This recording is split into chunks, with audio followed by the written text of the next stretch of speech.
what I'm really interested in is so I just did an interview with Scott the other day, Scott McDonald, and one thing that also I noticed from you, just from the years of watching, is that you reflect in a very you come out and really see things from an external view but you're also really good at coming in and narrowing in and isolating things. And I think that that's a very it's very prominent in teachers, more or less, than I see with people that just only practice movement and don't teach, or that are very highly specialized in a single area. They tend to be, very much isolated in this own thing, which is fine. I'm going to be talking to people like that. But one of the things I've always liked about what the stuff that you do is that you're constantly looking from this external view about maybe not what is the big picture, but at least you take a step back and look at things where everyone's kind of always constantly engulfed in just that. But you kind of like, sometimes you're like, okay, I've had enough of this, and you're going to step back and see, why have I had enough of this? In other words, you're reflecting, you're critically thinking, which is something I think that is not always present in today's day and age, and much less it shouldn't be, because I don't feel like everybody has that capacity in the first place, and I think that's just the way it is. But let's go ahead and get started on the idea of where did you start your journey from. You can go back as far as you want. Scott went all the way back to 5 years old, but you can start wherever you want with that, and then I might stop along the way and ask some questions. But let's just go with, where did you start your journey at? Yeah, for sure. It was all really humble roots. Like I've been trying to go back as well. Like you said, I reflect a lot. Always interesting to see like what those things maybe I did as a kid that I thought were trivial. It doesn't matter, whatever. I played baseball and I was shit at baseball. But now, maybe even like the 3 years of baseball I had where I was the worst on the team still had a lot of effect on what I did. So it's hard to know how far to go back. I'll go far. So I wasn't like super athletic as a kid, right? I wasn't good at sports, but we didn't have smartphones, so I played outside. So I wasn't sedentary by any means, but I wasn't athletic. But yeah, I like to jump around. My parents put me in a bunch of sports, so I am actually great at that. At the time, I didn't really care. Like, whatever, why am I swimming and getting this little ribbon? It doesn't matter. But now looking back on it, I'm really glad that they did put me in these sports. I did remember doing karate when I was like 7 years old. I made it to yellow belt and then quit. But I remember practicing my kata in the front yard at the time. Like I said, swimming, I did, soccer, baseball, basketball. I wasn't good, mind you, at any of these. Like I was probably the worst on the team for the most part, Mm-hmm. right? While I played right field. And mostly I didn't care. Like I spent that time catching butterflies, right? Um, what else? Basketball, I would always pick, kickball in school, all of that stuff. But it's interesting, like I'm thinking about it to some degree. It might be almost hard. I got to play a bunch of these sports and not be good at them, because then you don't have this pressure to go further. You can get the benefit of that coordination Mm-hmm. from it. Like you don't have good at baseball, but spending time throwing a ball and catching, that's a really useful coordination to have that goes outside of baseball. And it's almost like this degree that the better you are sport, the further you're obligated to go. And then the further you go, the less you're going to enjoy it, because now there's pressure. Now there's greater risk of injury. So long story short, for that, I played a bunch of sports and I was bad at all of them. I was the last picked. I think soccer, I got this. That's something. Oh yeah, I did track and field too. I did some running sports. So soccer, football, whatever, depending where you're from. That I took the furthest.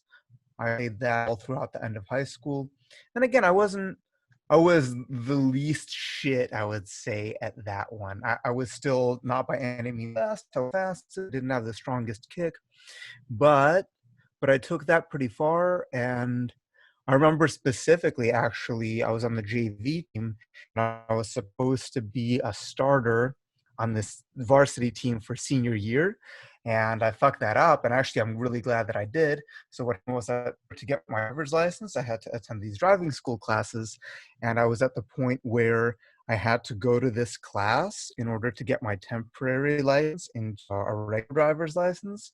And if I didn't, I would have to reset the whole 6-month temporary license thing, so it was going to expire. And there was like a big soccer game this night, and I made the choice of going for the driver license, and then I got demoted to JV. But in retrospect, I'm glad I did. I had a lot more because there was pressure. Because it wasn't this like, oh, we have to win and all this negativity. Like, right, you lose the game and then the bus ride back, everyone's all in, man, we've lost. What a terrible day. But that shit doesn't even matter.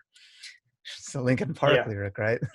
So, so Oh, yeah. in respect, I'm glad, and I think I'm very lucky that I never took any of these sports that far or that seriously, but I did them enough to see the benefit of the coordination and the physical adaptations that you would get from it. Because what happens now, and especially I spent a lot of years coaching gymnastics, and what you see with a lot of these kids is like, man, 10-year-olds, 11-year-olds, they shouldn't be getting overuse injuries, like stress fractures, all this other shit.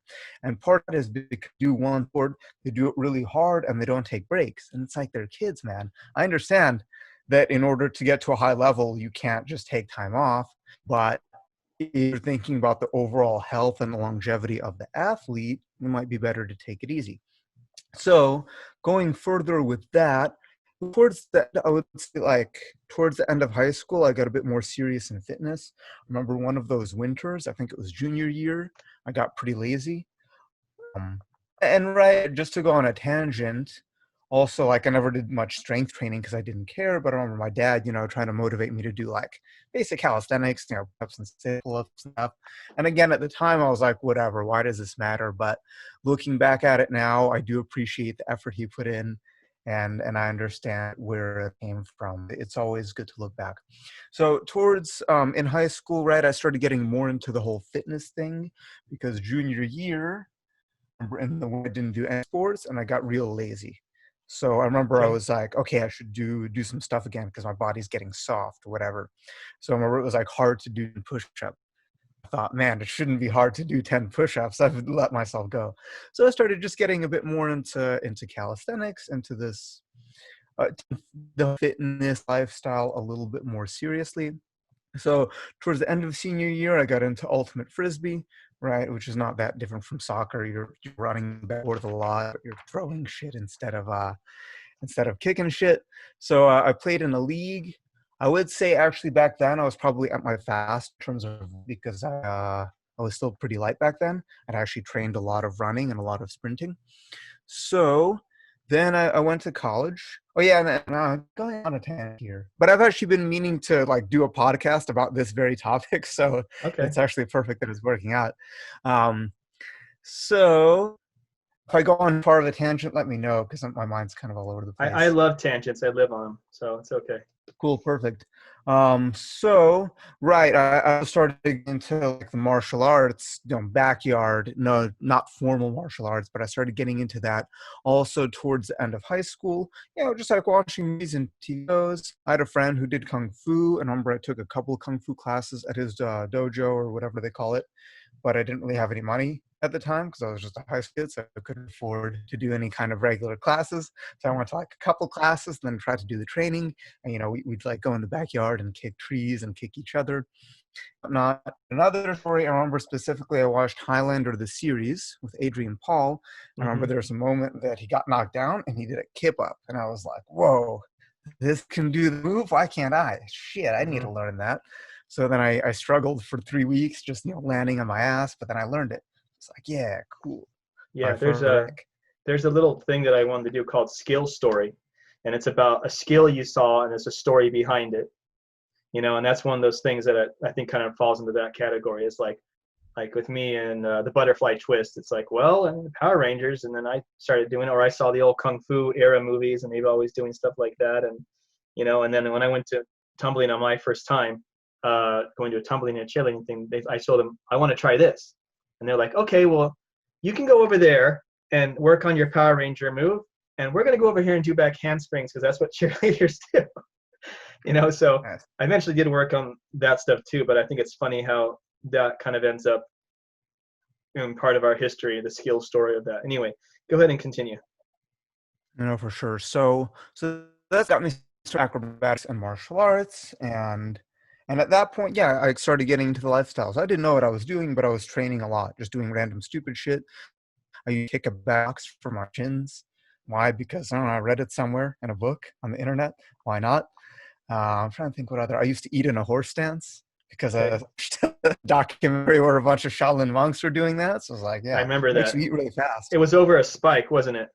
Like they had to stand over a spike and eat while the There spike. was like a fence burner under their ass, and there was another one where they were like in a horse stance cutting vegetables on their bodies into the bowl, Mm, like just the knife. None of the vegetables were even going in the bowl; they were just all over the floor. yeah. They were like, "No, I'm showing you how hard."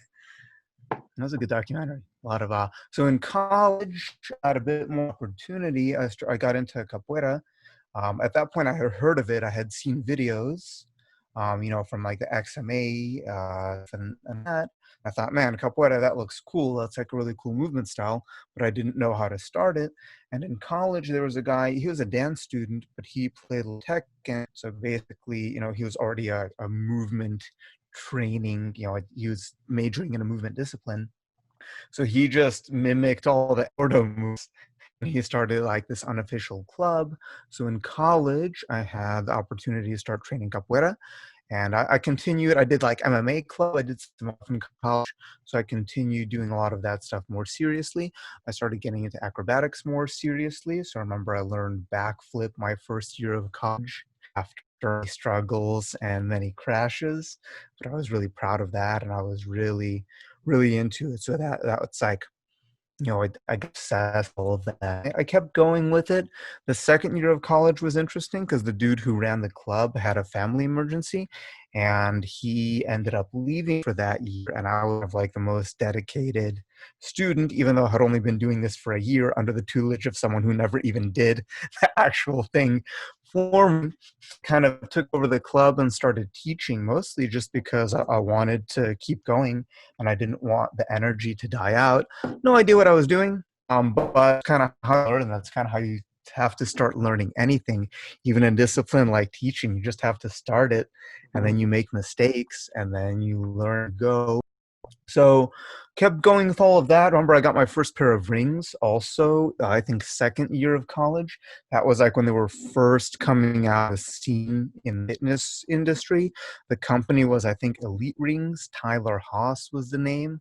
I remember the build construction was pretty shitty. Two halves were glued together, and they had like a little divot, for the strap. But it was very exciting because I could hang them out on a tree and could do some workouts and try to be like the gymnasts. Try to think what else I did at that point. But yeah, the rings were really cool. I continued doing flips and all of that. I continued with the capoeira. Junior year of college, I got recruited onto the cheerleading team. Mm, Basically, we were doing, there was like a college green, like a main hangout area, and there was like a day where all the clubs would do stuff on the green to try to get people to join. We were doing capoeira demonstrations, and then we got recruited by some of the cheerleaders who were doing their own stuff. They're like, "Oh, hey, come to the tryouts." So myself and another friend of mine who was also doing capoeira at the time, we ended up joining the cheerleading squad.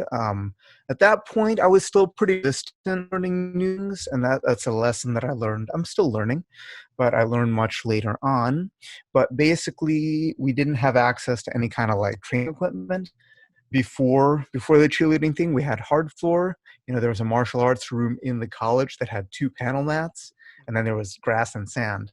mhm. So being a cheerleading team allowed us access to this huge matted floor that made it easier to learn flips. And I was that weird guy. I was the same thing. I was a weird guy who power range moves in the corner, and just kind of fucking around a lot.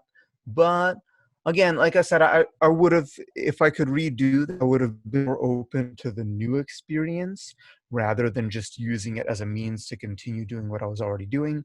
Like all of the stunting stuff, I was pretty slow to learn. And part of it is that I'm a slow learner, but I was also a bit resistant to it because I thought, why am I doing this stuff? I can do the fancy flips. That's what I want to do.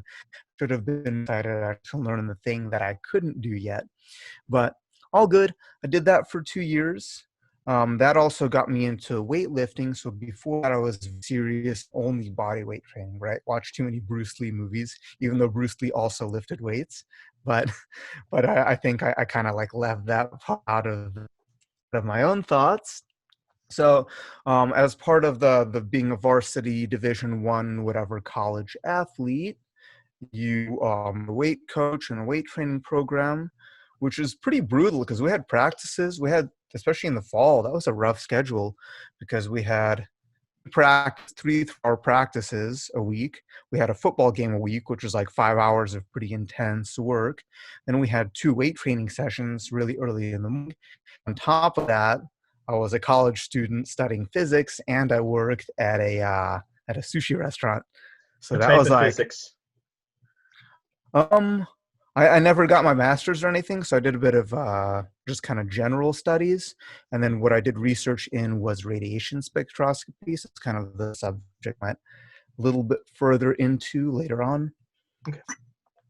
But yeah, I would say that was probably like my hardest being, and I was running the capoeira club at the same time. So I had full-time student, capoeira, part-time job, vision of the athlete and weight training and all that. So that So all was that was part of that was cheerleading?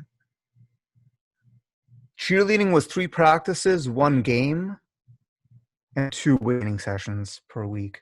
Oh, wow. And then in the winter we had the basketball season, so it was the practices were not as frequent, but the games were football games were only on Saturdays, and then the basketball games were just like randomly throughout the week. Hmm. On the football games, they were difficult in their own way because football games you're on the field for the whole game, which can last sometimes 3 hours.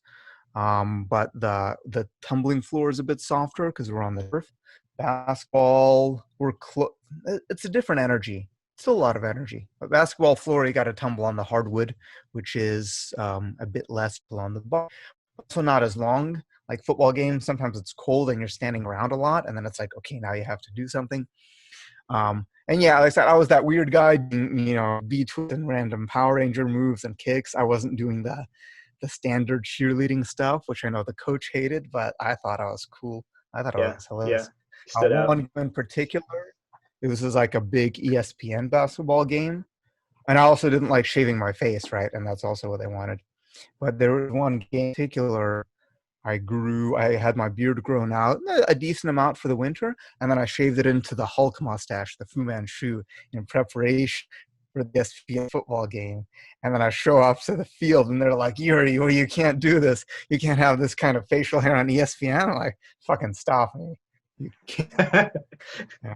And I have some photos from that game with the proper mustache. But continuing onwards, the first year I was resistant to the weightlifting. I just kind of did my own thing because I was like, I don't need a program. I know what I'm doing. I don't need to lift weights. And then the second year I became more open to it and I did the lifting, but then I did the weightlifting as well. After college, so I graduated early and I stuck around for a quarter and I was just, so at that point I had a few part-time jobs. Rent wasn't too much. So I could What year afford was it for a couple. this? So it's 2008. So I All right, so right graduated around the crash. 2008. Okay. Yeah, graduation was in June, but we had a quarter system, so I actually graduated in March. I just right. I did capoeira. I think I was teaching also capoeira to kids at a local school. I was working at the sushi restaurant. I was a stagehand as well. So at that point, I was just training a couple times a day in different stuff, and then working a few different part-time jobs. And then got the opportunity for a real job. So I ended up moving to Cleveland really quick, like within a couple of days. It was those kind of opportunities. Back to Cleveland, that's where I'm from. Hmm. So this job was related to what I was doing in physics. It was environmental testing on radiation detectors that were going to be used for ports of entry. So the idea is you drive a car through this, and if you're carrying radioactive materials, it can identify what they are based on the gamma and neutron signature. So I was doing testing on those units. And on the one hand, it was interesting because it was related to the kind of stuff that I had been doing and the research that I had done at the accelerator lab. But I gained 12 pounds that first week, man, because went from being active, 5-6 hours a day to being in an office for 10 hours a day. And in that week, I remember I weighed 165 when I started the job. And at the end of that week, I weighed myself, I was 177 pounds. It was the heaviest I've ever been. I was like, whoa. So it was good on the one hand because I was making more money than I had ever made before. But on the other hand, it was also taking a lot of time. And I was a contractor, so I got paid per hour. So they kept us on overtime, and eventually that led to travel. Did that for about a year, a bit less than a year. And what ended up happening was they were considering me and I was 21 at the time, so like I had no So life yeah, it's experience. a lot of stuff for, Oh, yeah. it's interesting. Like it was really interesting. Also, the different people they hired, like in the same job as contractors. Massive varied backgrounds and age. So I was this 21-year-old, doing the same job with people in their 40s, and it was really interesting. Interesting in a Well, lot if of you had the ways. beard, then you probably were good to go. So, I had like a short beard, so I okay. definitely looked. If I shave the beard now, I'll probably still look 21 Hmm. if you just count the face. Um, so so I did that for the better part of a year, and even though I made good money, I got out of shape. I was not able to train, I was really interested in doing at the time. So that was a really interesting turn of events because on the one hand, it's like, oh, they're considering you for salary. Like, this is great. This is the job. Like, this is the dream. Like, is it the dream? Like, yeah, I'm making money. My bank account's looking good, but my soul or lack thereof is seeing some shit. So I ended up not getting hired on salary. They hired a couple people who were contractors to a more permanent role. And I think the issue is that when they asked me a question, I was a bit too honest about what I thought of the company. And it was just regular corporate stuff. It's like, disorganized, different layers of supremacy. By the time an action has to take place, it has to go through this many levels of bosses and whatnot. And I was just going to do all it. So after that, I actually started coaching gymnastics, which was the opposite of all of that. It was part-time work, right? It was like 30 hours a week. I got space to actually train in, which is really cool. I got paid considerably less money, but I got to do something that at the time I was more passionate about. So I did that a few years, and I continued the training because having a part-time job in a gym definitely allowed me to put more effort into my training than work 60 to 80 hours a week in a lab or in an office. So kept going with that. I moved to Vegas. My original thought was actually to potentially move to LA because I had a friend also from Ohio who did guns, and he moved to LA. And like a lot of people in that industry, he struggled for a few years, got a couple big breaks, and then started doing really well. Ended up not doing LA just because the different energy of the city, a lot more expensive. Vegas was a bit more economical, and we knew a few people, so I ended up moving to Vegas from Ohio. And then in Vegas, I had more exposure to different circus arts. I was really handbell at the time, and I was training handstands nonstop because that's what I was really obsessed about. And the issue is that living in Cleveland, Ohio, aren't really any people who handstand. So I was a weird dude at the gym, right, doing the circus shit in the corner. But the issue is that before I had taken a trip to Vegas, never anyone beat me at handstands. Right, I was the best person I knew, which is not a good place to be in anything. Hmm. So because I thought like, okay, I can do a one arm for 10 seconds, and then I went to Vegas and trained with some really good people, and I realized, no, I'm nothing. So that was a really good opportunity just to be in a place in a city that had a lot of people that were better than me, much better than me at what I wanted to be good at. So Vegas, I also coached gymnastics for a while. It was just didn't make a lot of money, but it was enough to pay the rent. It was enough to get by. So, and in doing so, I could still train out of these open gyms. So, learned a few different circus arts, kept going with that.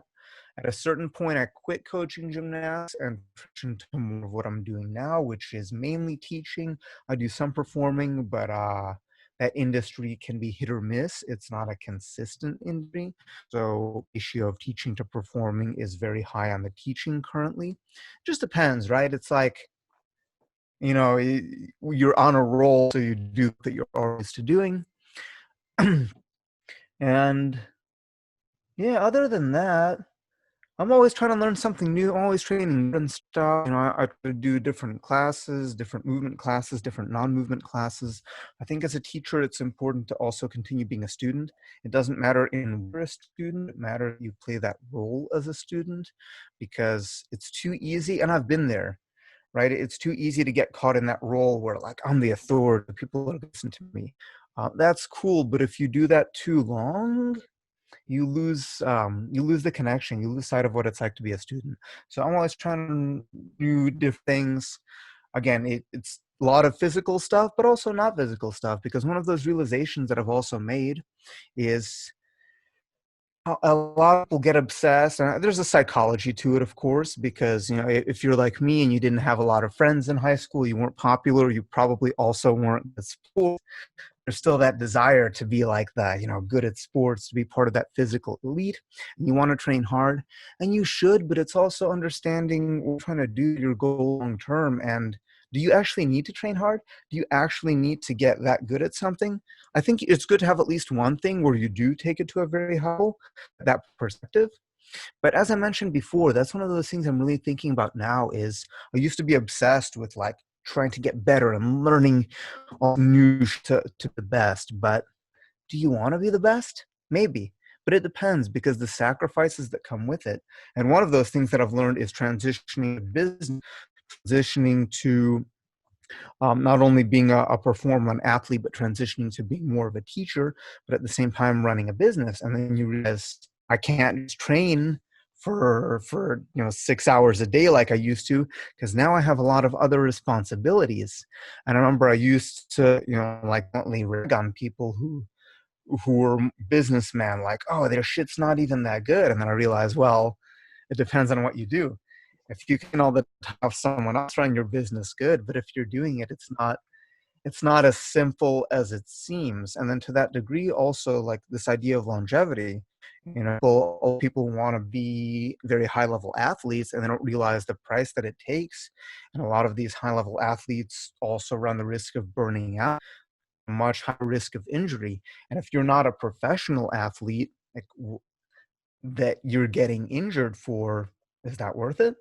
Well, you No, also don't have someone to keep you in check. Like all those professional absolutely. athletes, they're the coaches out there, and they're like, yo, and they're monitored, and they have seasons, and people don't realize that athletes have seasons. They have a strength season, a skill season, a rest season. Yeah. They have a season they do nothing.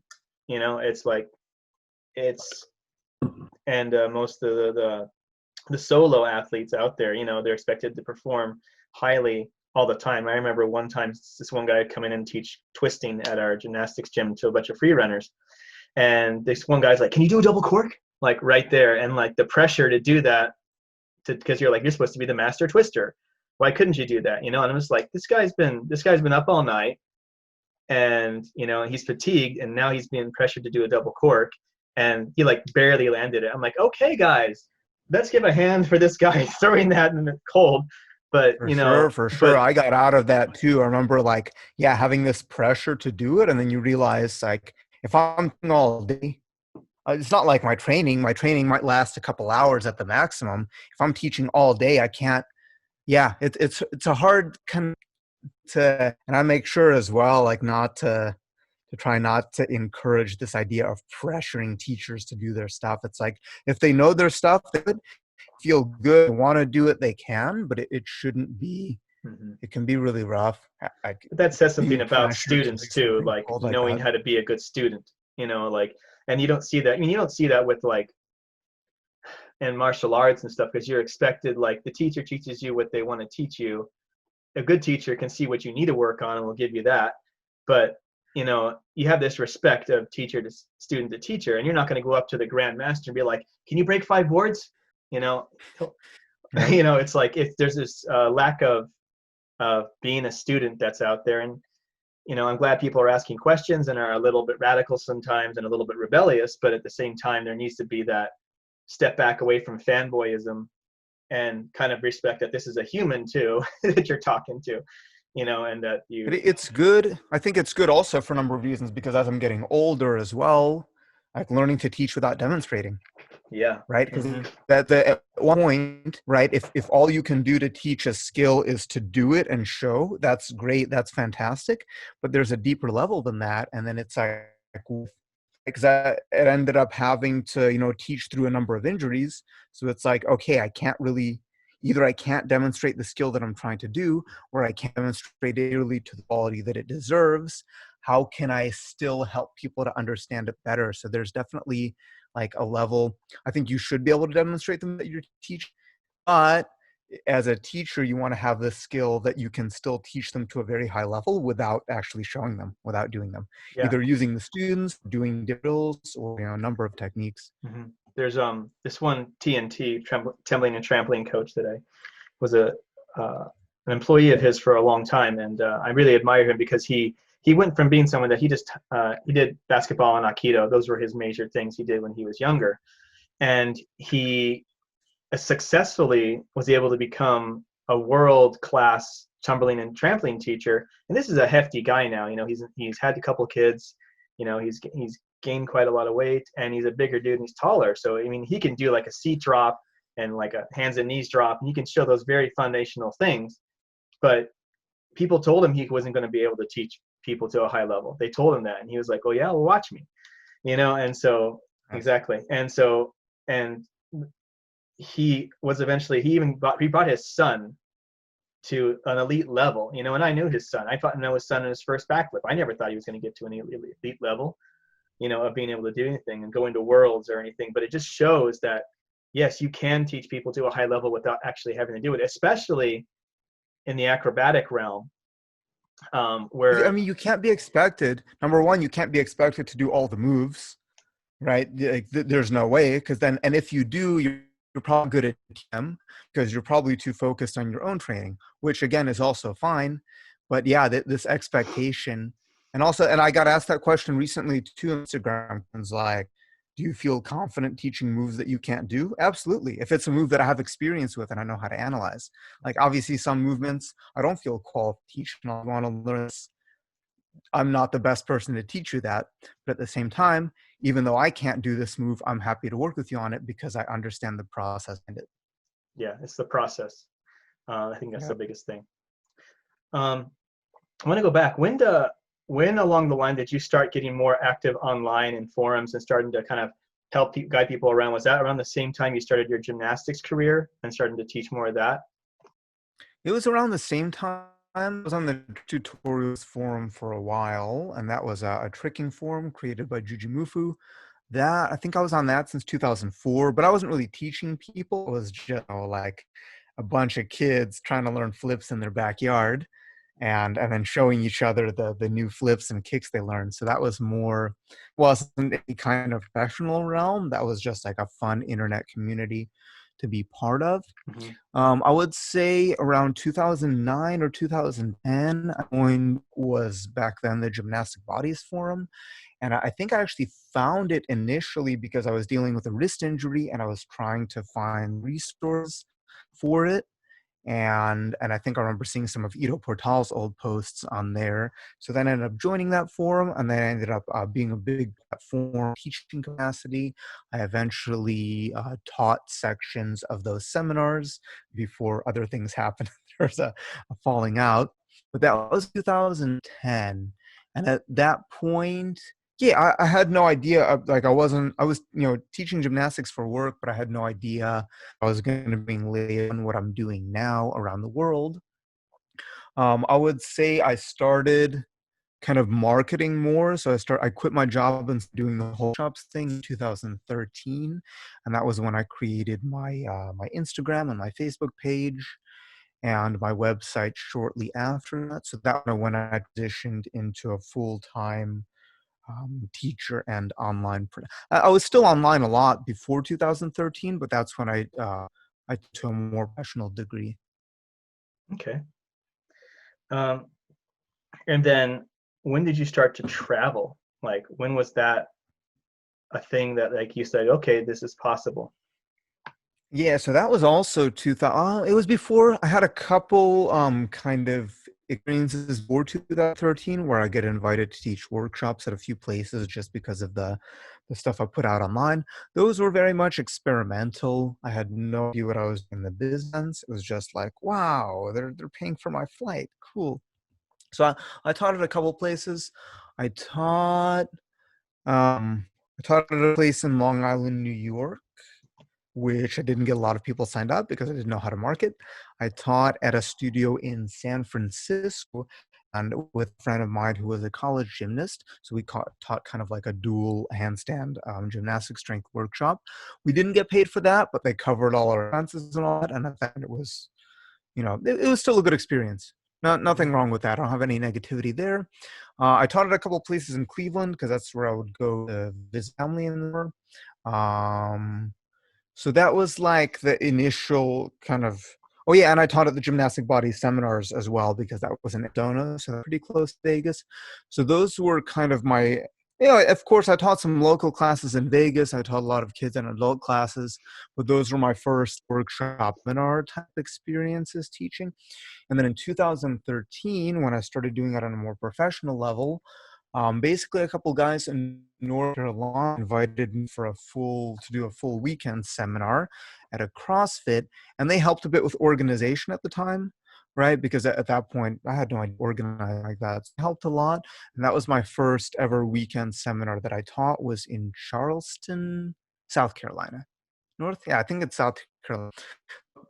And that was interesting too because I had a lot of material to work with, but I wasn't sure I had two full days, a whole weekend of material, and I was a little bit nervous about that. And then after I taught the seminar, I found out that I had actually way more than 2 days of material, and that was my first weekend seminar, and that kind of launched because at that point there weren't a lot of people doing the whole workshop thing. It was still relatively rare in the fitness realm, especially shops hand dancing and gymnastics training for adults. So from there I just kind of went with it and kept going, right? I that trip at that point I was unhappy with the gymnastics gym I worked at. I had issues with the owners. So on that trip I gave them my 2 weeks notice out of nowhere, very surprised. So I came back, I quit the regular job, and then I started booking more workshops. So I booked stuff in Asheville, North Carolina, in Canada. My first international tour was I went to Canada, and then I went to Australia. So that was my first like big international tour. And I had luckily a few friends that helped me book a number of workshops, and it went really well. Things were flowing. I was booking. I was getting more interest in what I did. It was really good. And then from there, yeah, you just keep going. You get more experiences. The more you do, the better you get. The more you can refine it. So for me, I'm not on one product. I don't have one workshop that's rehearsed, that's set in stone that I teach. It's very open. It's very fluid. It's very much based on the group. And every time I do one, I get a little bit better at it because I learn to work with new people. I learn how to streamline. I learn how to maybe explain something a little differently. I maybe learn a new variation drill that would work well with a specific kind of student. So I did Australia and then Europe. And then, yeah, from there, it's like once I did a number of workshops, then I had the experience and then I had the status that I was doing them. So it was a lot easier to continue doing. And yeah, from there, just continuing. I wrote my book in 2000. I released it in 2015. It took a few years to actually get it out there. So that was also very helpful. But yeah, it's been an interesting journey. It's interesting how much the whole shop has exploded. Like it's to me, and no negativity. It's you have to always adapt. That's how business works. You can't expect to be doing one thing all the time and to continue working because the market changes. But it's really interesting for me now, and that like it's actually harder for me to book and fill a workshop now than it was a few years ago. I'm so much better at teaching now than I was a few years ago. But that's how it goes. It just makes things more interesting. Mhm. What do you think? I mean, without feeling like you're not being humble about it, what do you think stands out about you, other than the experience that you've had? what do you think stands out about you compared to some of the other? I know you go take workshops on your own just to see how someone else teaches. You've said that in several of your Yep. posts. So what do you feel stands out about you and that you know based off of all that compared to some of the other things you've seen out there? It's a hard. So number one, I don't sell. Not my, which is a message I got from someone on Instagram recently, is that I don't sell smoke. Right there's no bullshit. A lot of people they want to give you the way, and I don't have a way, and I want to help people understand their own way, and also understanding that it's not going to be easy, it's not going to be clear, it's not like, oh, you get all of my work and then you get just like me and you achieve my results. Like, no, even if you did everything exactly the same way as me, you would still not get the same results. You might get better results, you might get worse. But understanding the individuality, understanding that there's no way, it's just I'm trying to use my experience to help you find your own way. And a lot of teachers are really teaching like that. They're trying to sell the product, which of course you have to. It's a business. I'm also trying to sell a product, but my product is not my product. My product is using my experience and my knowledge in whatever realms I have experience in to help people learn themselves. And it's interesting, like through the years of applying the techniques that I've been teaching, I pick up things now. I learn faster than I did when I was in my early 20s of just myself to learning, and I'm understanding more of how I learn things and what I need to do. And I want to help people find that for themselves. And not going to come through doing my workouts. That's going to come through the playfulness and experimentation and making mistakes. So I want to teach people to make mistakes. I teach people there are no answers, that everybody who tells you that they have the answers is 100% full of shit. They might have some answers. They might have some experience. You can learn things from everybody, but nobody has all the answers. There are no guaranteed results ever in anything. And like I said, I try to, as much as I can, be a student, and it's interesting that even as a student, I try to intentionally not prepare myself because I want to give myself a different experience and be open to that. So like if I'm taking a workshop, it might be because I find something interesting. Normally, I would do a lot of research, but sometimes I like to do zero research completely just so I walk in there. Because same thing as a teacher, I'm expecting sometimes, okay, you've watched my videos, you've read my book, and a lot of the times people haven't. They just randomly heard of me, so they don't even know what I'm about. So if I'm teaching under the assumption that they've watched all my videos, then that's going to be a very different class than some people who have never even heard of me, but they liked my photo. So like, yeah, cool, I'll sign up for the workshop. So I try to put myself in these different situations where maybe it's a little bit awkward, but I don't have the context and I don't know. And just what lessons can I learn being a student? Lessons can I learn from observing the other students? And it's just this idea of the whole learning process. It's so interesting because as kids, we're always learning when we don't want to. And then there's a transition that happens. And as adults, we get so resistant to learning. And it's something that I've had through, and I'm still going through in myself. Just how can you be as open as possible to learning something new? And what is the process that you have to take to learn? Like, interesting, I have to cut off. And again, this is just me. I can't overload myself with information because I know that there's a cutoff. So if I'm trying to learn something, I try to take in a little bit of information, but then I also cut myself off to make sure that I can apply it because I don't want it to fall through. So I'm understanding that issue of health, but it's really about people understanding that topic for themselves. And I understand it's a difficult for yourself. There's a lot of uncertainty and it sucks. It sucks when you're coming to me for answers and I'm telling you, I don't know. I don't have an answer. I have suggestions, potential possibilities, potential avenues to explore, but I don't have the answer. Mm-hmm. And maybe someone else is speaking louder, telling you that they have the answer, and that speaks to you, then fantastic. But the deeper I go, the further I go, the more knowledge and experience I acquire, the better I understand there is no answer. And it's just chaos and uncertainty. And there's like little blips of order within that chaos. Mm-hmm. Yeah, I forget who said this initially, but I remember, and I don't know how you feel about Elliot.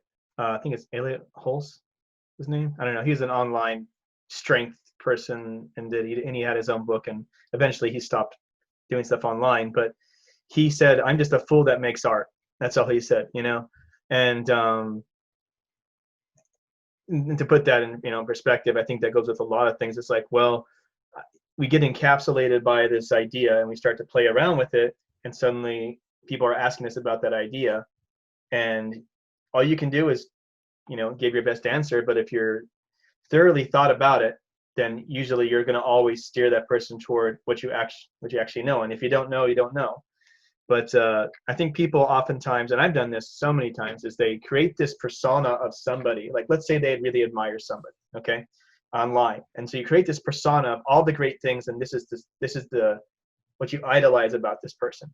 You meet that person face to face, and suddenly they're nothing like that person you created in your head about that person, right? And I think that when you talk about over researching something or having these expectations before going to someone or to a workshop, it takes away this idea of the mystery and of being a student and learning from that, and drawing the conclusion based off the experience, not by your preconceived idea of what something's going to be like.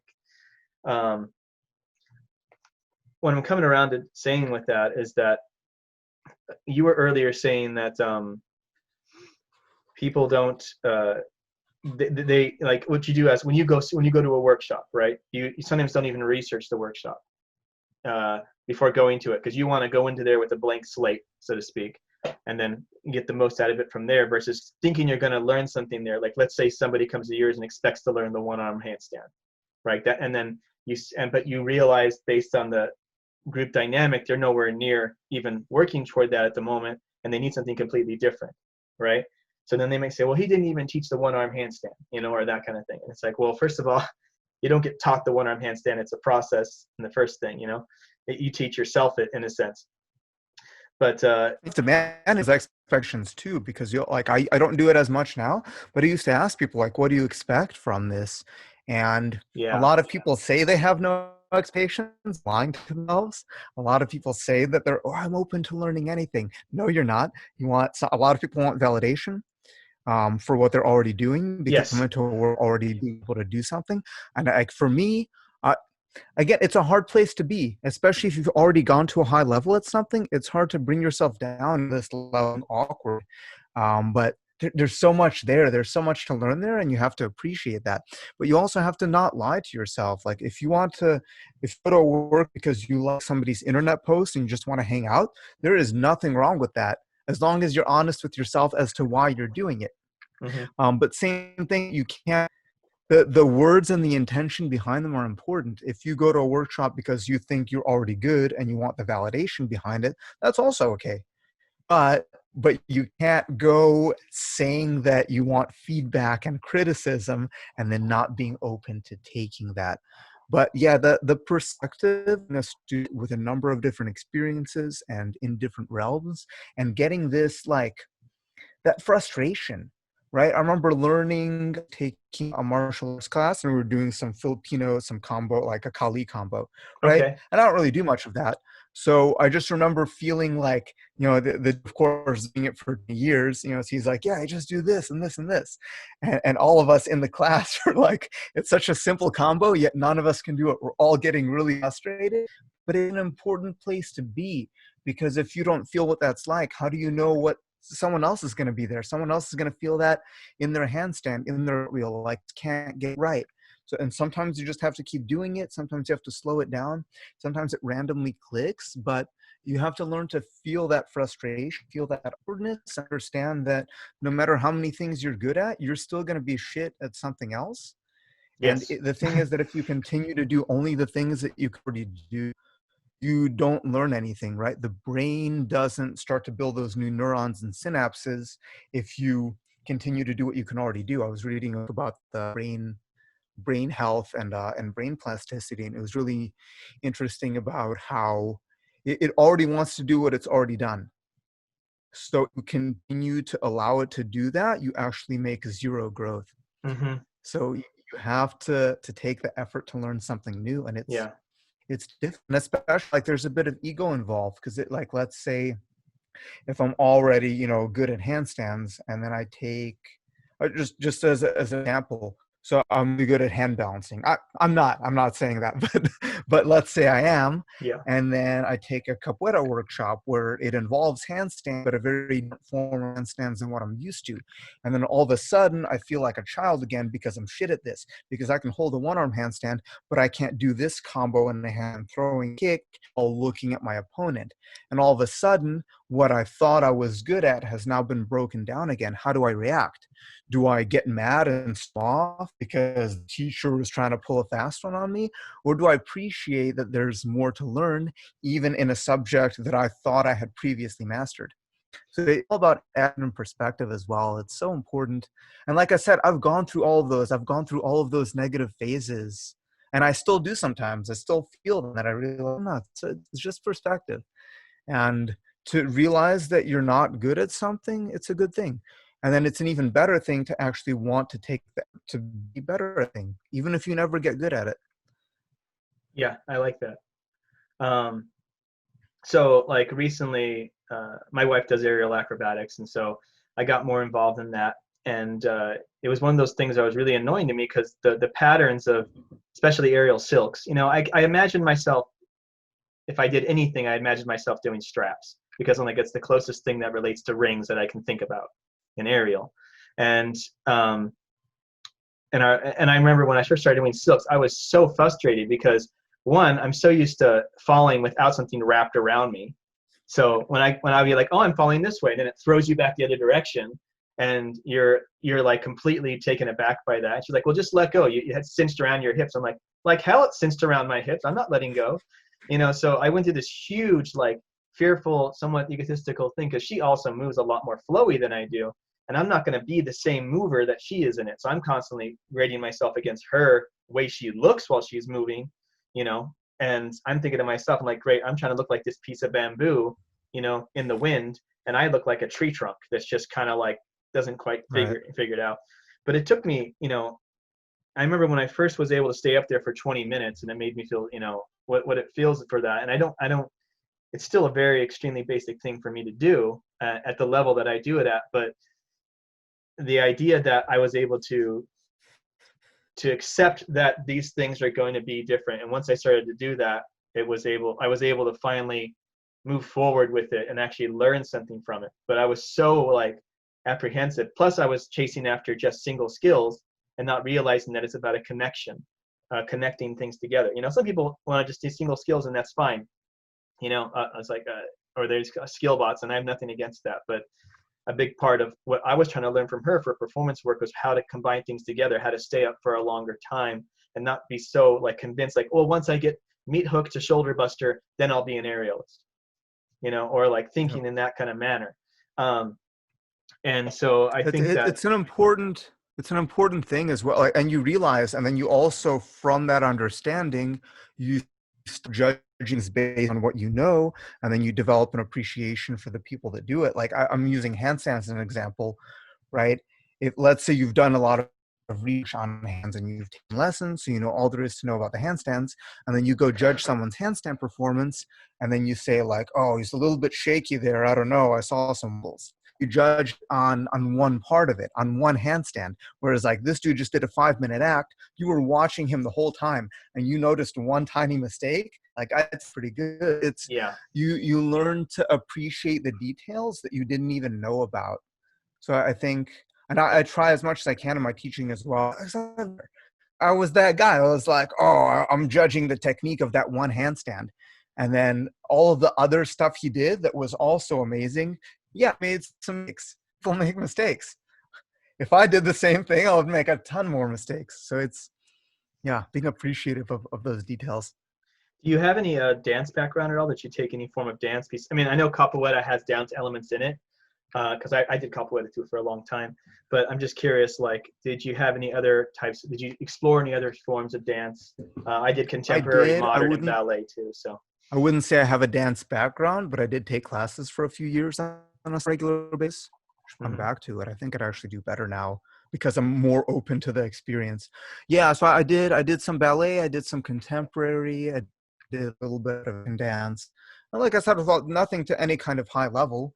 but enough to where at least I understood the terminology and I didn't look like still very like a lot less brick-like than when I started, and being able to follow choreography, maybe not to a super high level, but enough that I was moderately competent in a brick-like way, is the Hmm. best I can describe it. Yeah, But yeah, that was a really, really good experience for me too. It was this, I didn't appreciate what dancers do and how hard what they do is, and why it takes 10 years of training or more to get to that level. Because I came into contemporary class. I remember I did an audition for Le Rev, and there was a dance portion, and I did really well at the acrobatics and strength portion of the audition. And then the fact that I was, my moves were a little bit stiff, you should take some dance classes. So I did, and same thing. I came into the class with a little bit of ego, thinking like, well, I can do the splits. I can do all these jumps. How hard can this be? And turns out the splits and the jumps didn't really matter. They hmm matter a little bit, of course, it's part of dance, but being able to, and that's like a really, really important realization that I made, that I'm still making, is like having a split or having a nose toe, that doesn't dancer. That's one tiny element of a massively complex creation. So I came into dance class like this little, flexible, stiff movements, not being able to learn choreography and being a little bit resistant, like thinking that I would pick it up somewhat fast because I already made physical prerequisites.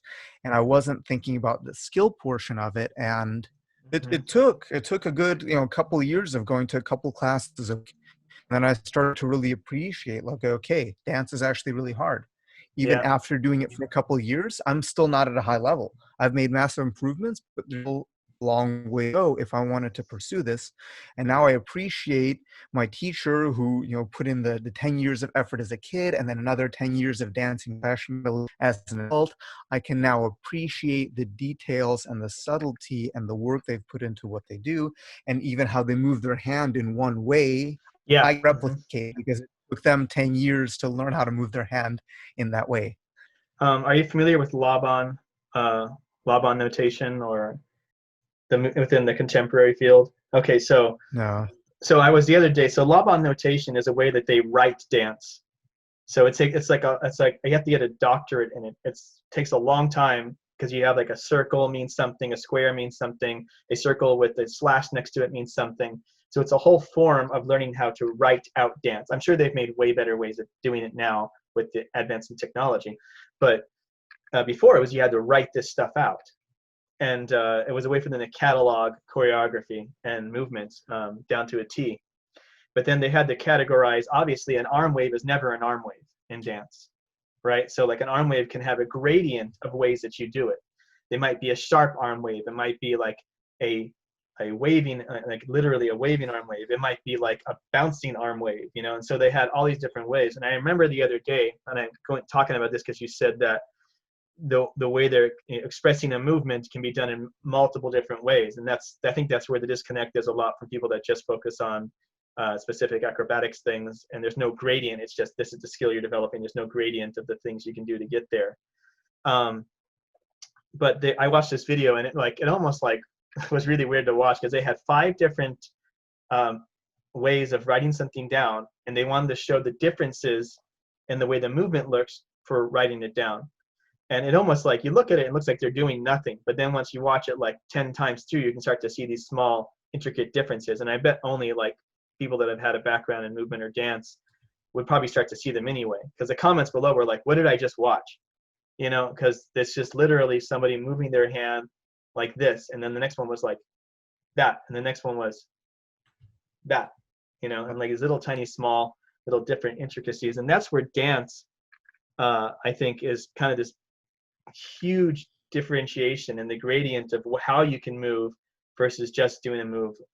When I was teaching free runners, like kind of like we had to do a thriller dance as part of a show we were doing, and I had to teach them a little bit of dance, and it was really hard for me to come across as, okay, it's not 100% move every time. This move is only 40% effort. This move is only 60% effort. And that was like a lot of times I think skill bots only have 100% effort or nothing. Yep. So Another question for you. I know I remember you did an interview with Kit Laughlin a while back. How do you know Kit? Um, initially through we first met at one of the gymnastic bodies forum, not the forum, Oh, the seminar. I think it was actually the first one that I was invited to went to. I remember like that this we went to dinner and like this old guy, like, oh, who is this old guy? That's cool that he's making this seminar. He looks in pretty good shape, so I always respect an old dude who's in good shape. And then yeah, it turned like I hadn't heard of him at the time. I just thought like, okay, that's I realized that it would be that big of an age gap because I think I was like 24 and he was probably late 50s at that point. hmm. So that was really cool to see like the student in his late 50s taking the seminar, doing the exercises. That's fantastic, right? And then later I realized that he written about flexibility and that he was teaching a lot and all of this stuff. So a lot of respect for him in many ways, even up upon first impression. Um, and no, we just kept in touch. I attended a few of his seminars later in the U.S. I assisted teaching with one of them in New York. Visited them in Australia a couple times. So yeah, I just kept in touch after that, just because like, and he helped me a lot with when I was getting business started as well. He helped me a lot with answering my questions and then giving me a basic template. So I based a lot of my initial like kind of business on what they're doing because that not only were they successful, but they did it in a way that would still maintain a lot of integrity. It wasn't Yes. like all of this. You scroll through Facebook, and at a time you see a new ad that's giving you, man, I used to not be good, but now I have all the answers, and I'm going to give you the answers. And I know you've tried everything for work. I'm going to show you what's going to work, but you have to click, right? They don't do any of that shit. They give away a lot of free information, like good information. They have good paid information. And their seminar, like, I really like the way they teach. I like the way they run their business. I thought that was a really good, sustainable way. So that was very helpful to have a template to kind of get my own business started. And yeah, I've just kept in touch and yeah, definitely highly recommend their work in many ways. Cool. And it's So just cool, yeah, to see the humility, to see someone who's been around in the game for that long, but still maintains that high level of integrity and still maintains a successful business doing it, that you don't have to resort to that flashy pretentious marketing, and you can still, that to me was huge because I hate all of this marketing stuff, and it's cool to see, and I'm still trying to maintain as much as I can that you can still run a successful business without throwing the shit in everyone's face. yeah. Hmm. The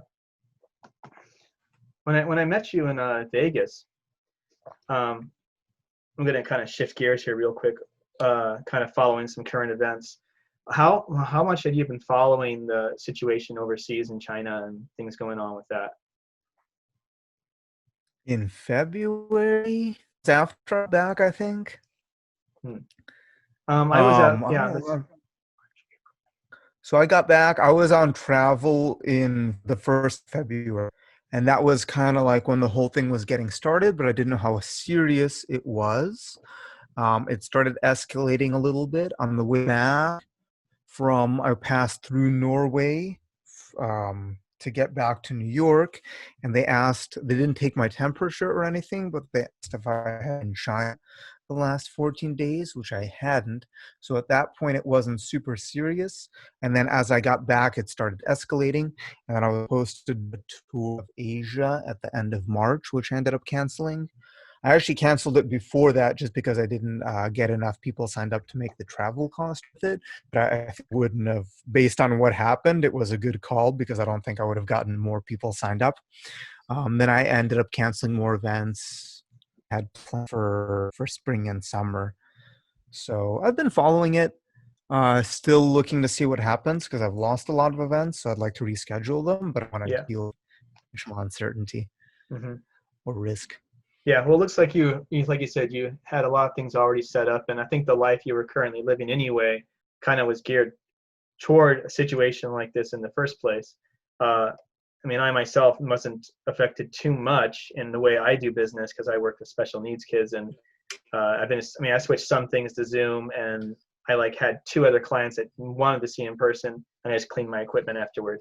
But it, yeah, it looks like you were kind of everything that you were kind of doing kind of somehow bottlenecks to working out in some way a little better for this situation, minus the traveling around to do workshops. But you had to I've switch had to gears a little make bit. I've had to make a lot of adjustments, which isn't a bad thing. Like I said, it's good to that situation where you have to, because if you get used to always doing the same thing and it goes on autopilot, you stop learning. So I've switched a lot of things to online, which is good because I was kind of planning on doing more of that anyway, but I was putting it off because I kept booking more workshops. So on the some degree, I still travel, but I do want to travel less than what I was doing. So it's good and bad. On the one hand, I've lost a lot of work. On the other hand, it's been a really good impetus for me to transition more to doing business in a different way. So there's Hey, always good and bad. you seem slightly, and correct me if I'm wrong, a little burnt out on the traveling when I was talking to you, and just kind of like, and not saying you figured out what it is you're going to do, but it seems as if this has been somewhat of a welcomed chaos, so to speak, to change things up for you.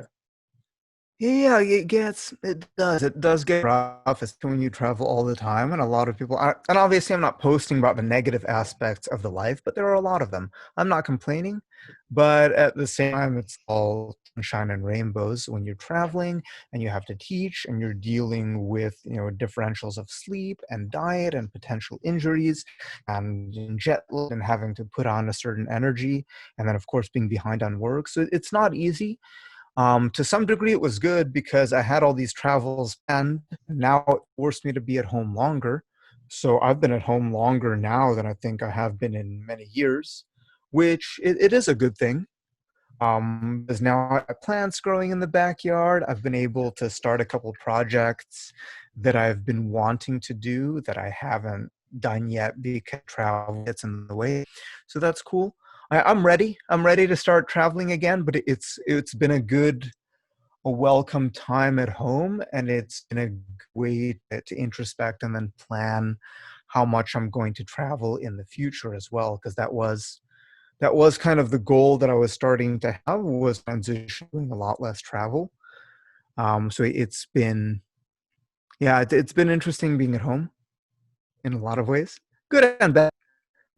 Boring staying at home all day at the same time, but finding that ratio of being at home to being out, starting to discover more of that. Okay. Um, yeah, I actually was able to start planting a garden, which was kind of cool on my part, and always something to do when you live in a house for sure around the place. Um,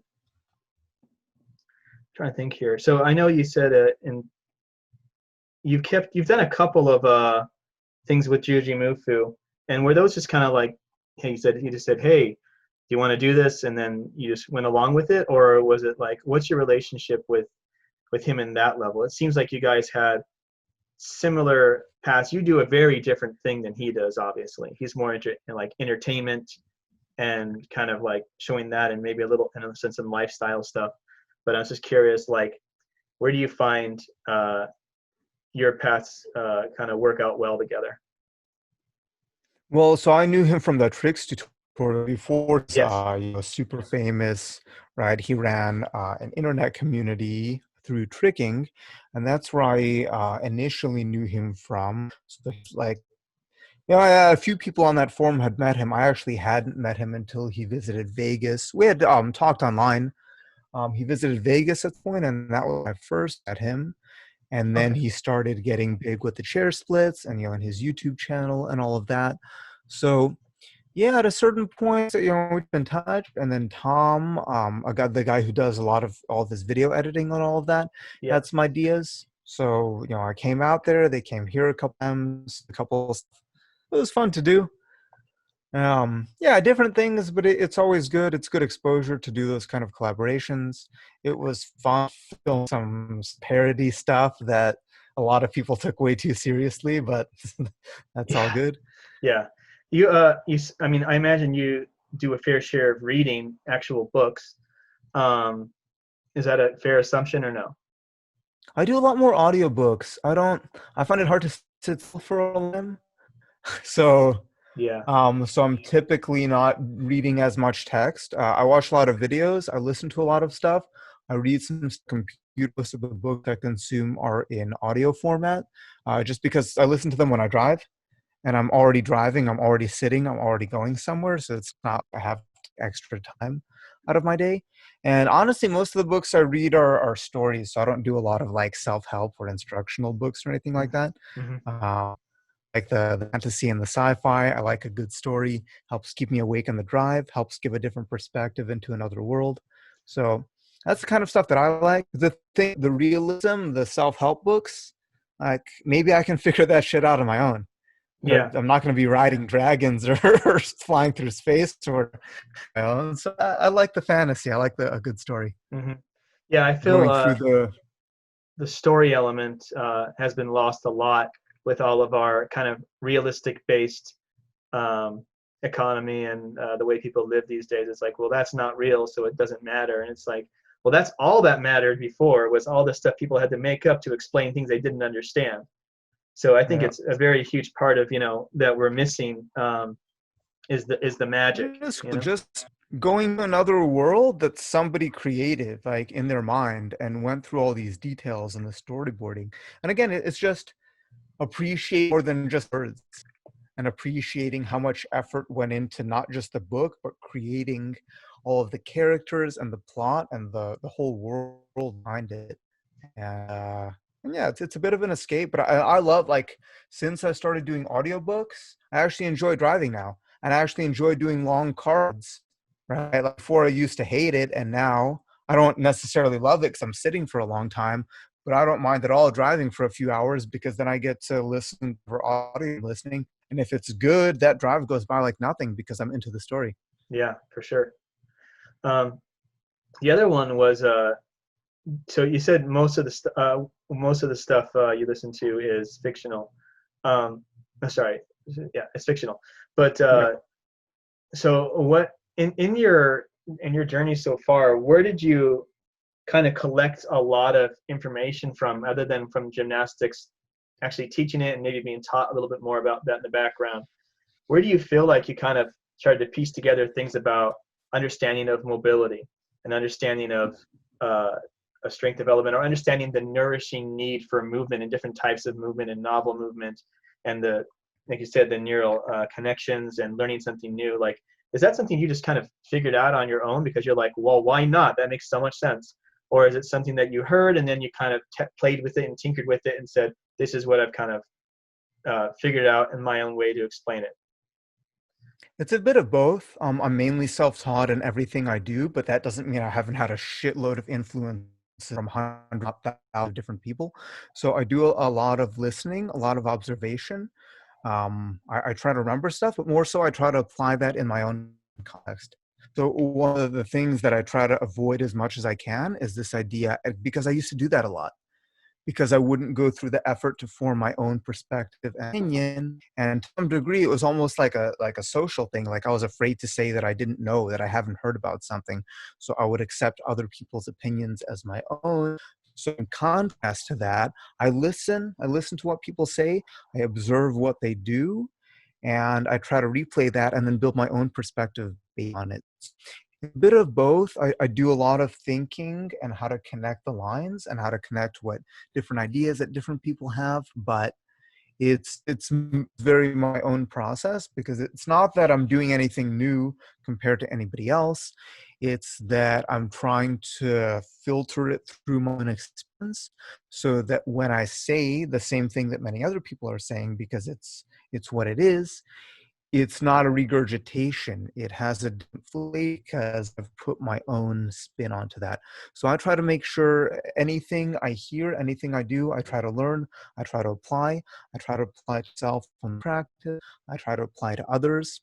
Like observation is a big one for me. So one of the reasons that I built up my teaching is not only teaching, but just through it's going to sound creepy a little bit, but just through observing, like even if I'm in a gym and I see people working with each other, I'm observing what are they trying to teach other people. Is it working? How is it not working? What kind of reactions are they getting? How would I do it better? So like I'm sitting in a gym, and if I'm watching other classes, and I'm imagining myself from an outside perspective, of course, because it's different when you're in the class, obviously. But from an ed perspective, I'm trying to think, how could I do better than what they're doing? From sitting outside and watching it, what is the student not understanding that the teacher is trying to show? And if I were there, how could I do a better job? And I've done a lot of regurgitation, or a lot of digesting. That's not only it's not only the observation and the experience, but also like creating scenarios in your head. Of course, you have to apply them, but it's very important for me, and that's again something that I've understood more of in my own learning style, is not to take anything as value, not to try to learn too much, but to try to learn enough and then apply, and then go back and forth between the knowledge and application, so I can understand how it works in the real world. And then if I can start to draw some conclusions about other ideas that I've heard that go into, brain stis, or that go into different learning styles and learning processes, or how different movements can carry over to among different disciplines, then you start to connect the lines, and really cool. But it's something that's done, yeah, mostly through experience. Okay. Makes sense. Cool. Kind of rambled for a bit, went No, no. into went into some It's good because I abstract mean, ideas there. where I come from with all this is that for the longest time, when I was teaching, I was the only one really teaching the stuff that I taught. And so at ASU, I taught a class called, I called it the MA tricks, which is movement awareness tricks, or whatever. And it was a combination of parkour, acrobatics, and dance stuff together, like some break dance and stuff, some capoeira, some hand balancing, and then also we did a little bit of contemporary modern. I didn't tell them it was that, and then we did parkour in there as well. And it was some of my best times as a teacher, because I got exposed to so many different wide range of people, older to younger, completely new, doesn't know how to move their bodies, to an elite athlete there that wanted to do something different, to somebody that were, physics teachers or psychology teachers, or people that were involved in the physical therapy field. And so I'd get this wide range, and everybody was able to kind of tell me their experience from that. And it kind of really opened up my ability to talk in many different languages about movement to people, which is one of the best things I like about it. The more ways I can explain to a martial artist how to do this thing, compared to a gymnast, compared to a dancer, compared to somebody who's just a layman, that just does construction work, or just a doctor, or things like that. Like, That's why it's so important to have those different perspectives, because it's like, that's one thing I noticed in taking dance class as well, is that most dancers are only dancers. And then what if somebody has no background? Of course they're going to struggle. You have to struggle anyway, but it's like, yeah, this idea of how can you break things down, different students of different levels and backgrounds, and that's a very deep skill. And you can't do that without perspective. Yeah, I mean, we've even had what I call them the timid movers, or the people that like are just kind of afraid to move, and it's like this extreme patience you have to have with them to, Yeah. like, do not be like, just cast yourself into the volcano, damn it. It's like, and you'll learn, but at the same time, it's like, okay, well, here's this little stepping stone, and then that person, like, that stepping stone to them was like a PR. It's like, to them that's a personal record, because no one's taken the time to do that kind of thing. And I just think that those people are just so much more, they're so much more thankful for when people will kind of take that step back and work with them. It's hard to do in giant groups sometimes, or like if you're working with a group for 1 hour and people want to get a workout or something along those lines. But, it's always good when you can kind of take that step aside, because I feel like that person gained the most from that situation, versus somebody who's just there that wants to just destroy themselves or something along those lines. Yeah. And they're important too. Not to say I don't like destroying people. It's fun to do too. But yeah, that was, I just think it's great that there's the more challenges you get from your students, the more you grow. Someone who just follows the rules and doesn't really challenge you is kind of boring sometimes. Um, and it's great to kind of get those people that constantly give you something to kind of like tinker with. Um, let's see here. We're looking at my notes. Psychology. I don't know. I think is there anything that's just bursting to come out of you right now? No, not really. We covered a lot of good stuff.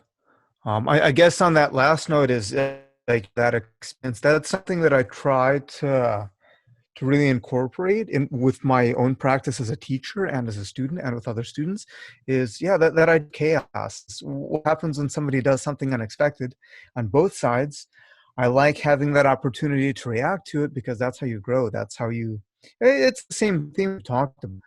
So yeah, that's why I like working with different groups. That's why, like, if I'm gonna pick someone out to demonstrate something for the whole group, I intentionally try the most coordinated person because I want to see what's going to happen. I want to see how they're going to most likely fail what I try to get them to do and how I have to solution spot everybody watching. And I grow from that because it's more interesting. Because of course, if I pick someone who already has it perfect and I show this is what it's supposed to be, it might look good in the demonstration, but I'm not learning anything from that because it's not putting me in an awkward enough situation to have to create something new to differently about it. One of my capoeira teachers, Jay Kamara from Ashe, he said, and I later changed this because I think it's more inclusive. He said capoeira is a transformation vehicle. It's something that transforms you. Now, I think any movement practice, any artistic practice, even craft trade, anything like that, craftsmanship, is a transformation vehicle. The practice is what transforms you. It almost in a way, it gets you so occupied that it allows you to be opened up to conversation. And I find that, in the end, we're in the end, in a morbid situation, we are all going to be 6 feet under or whatever. We're all going to die eventually. We're all going to deteriorate. But along that road, it's like there's so much amazing experiences to be had. And I think that with the movement practice and the just transformation idea behind it is that these are ways to get people to kind of open up, if you forgive me, like their third eye or anything, to be opened up to more to a conversation. And I find that no matter if it's martial arts, if it's acrobatics, if it's parkour, anything along those lines, like there's places in there, like if I'm working with someone who's a very pent up person, and through working with them, suddenly they start to express these things to me they never expressed to anybody, because this craft has kind of like opened them up to do it. And I think that, I don't know, somewhere along the line you were talking today, you were saying that like the things that you teach people, they're just things that, that you enjoy teaching a lot of times. But I think that in a deeper sense, you are kind of bringing that out of people. Because I'm imagining you've had some pretty interesting conversations with people in the middle of this stuff, just because it opened up a situation for that conversation to be had. Yeah. Yeah. It does. I guess the thought is that, like you say, and it is what I say, like the handstands and the acrobatics or whatever I'm known for teaching, that doesn't actually matter. It's cool. It's a cool skill to learn, but it's how it changes you. It's how you can learn yourself from the pursuit of that. And anything can do that to you.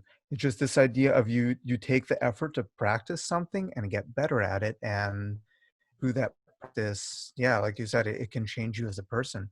Like I say, handstands, if you can do a one-arm handstand, cool. But that doesn't say much about your athleticism, but it says a lot about your consistency and your dedication and your ability to actually put in years of effort into learning something. And that is a permanent change. And even if you lose the handstand, even if you don't train anymore, and whatever, 30 years later you can't do the hand, it doesn't matter, because the experience you learn from going through that process, that stays with you. I think that's a good place to wrap it up. For sure. Yeah. So